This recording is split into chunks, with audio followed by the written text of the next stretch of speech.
Ayan. One. Ayan, naka-record kasi. Ay, nandito tayo ngayon sa papuntang Marinas. Nakita natin no na ang kalsada ay hanggang dito lang, putol. Kaya ang mga nakatira dito sa baryo nahihirapan silang pumunta doon dahil dito sa maputik na daan. So dapat dire-diretso ang project. Aywan ko kung bakit naputol. So samahan nyo ako, pupunta tayo doon sa Marinas, sa aming bahay dati. Ayan no, nakita natin no. So napakahirap maglakad dito dahil nga sa maputik ang daan.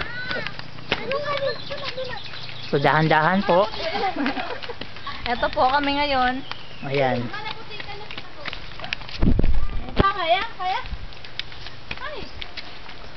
Para David. Ayan po no.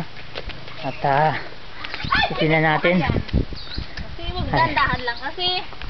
So puro putik talaga dito. Lalo na yan no. Dito kasi. Huwag kayong bagaya ko saan ang So dito tayo sa gilid dadaan. Hirap. Gano'n din, gano'n din. Alaki! Dali. Alaki na. Ayun o.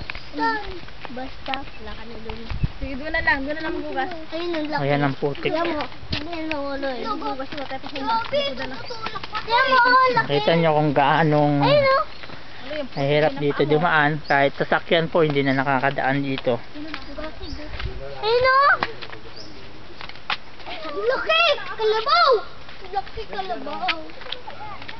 Basa dito sa iyo. Dahil sa putik. Dahil hindi pa nila dinidiretso ang daan, hanggang dun lang.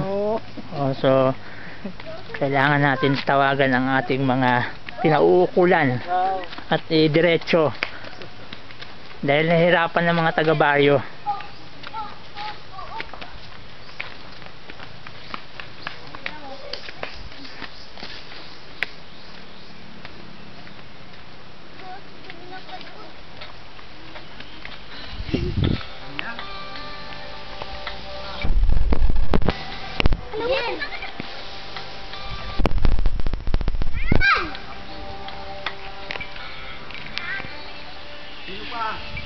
Gasi, bumili na ako.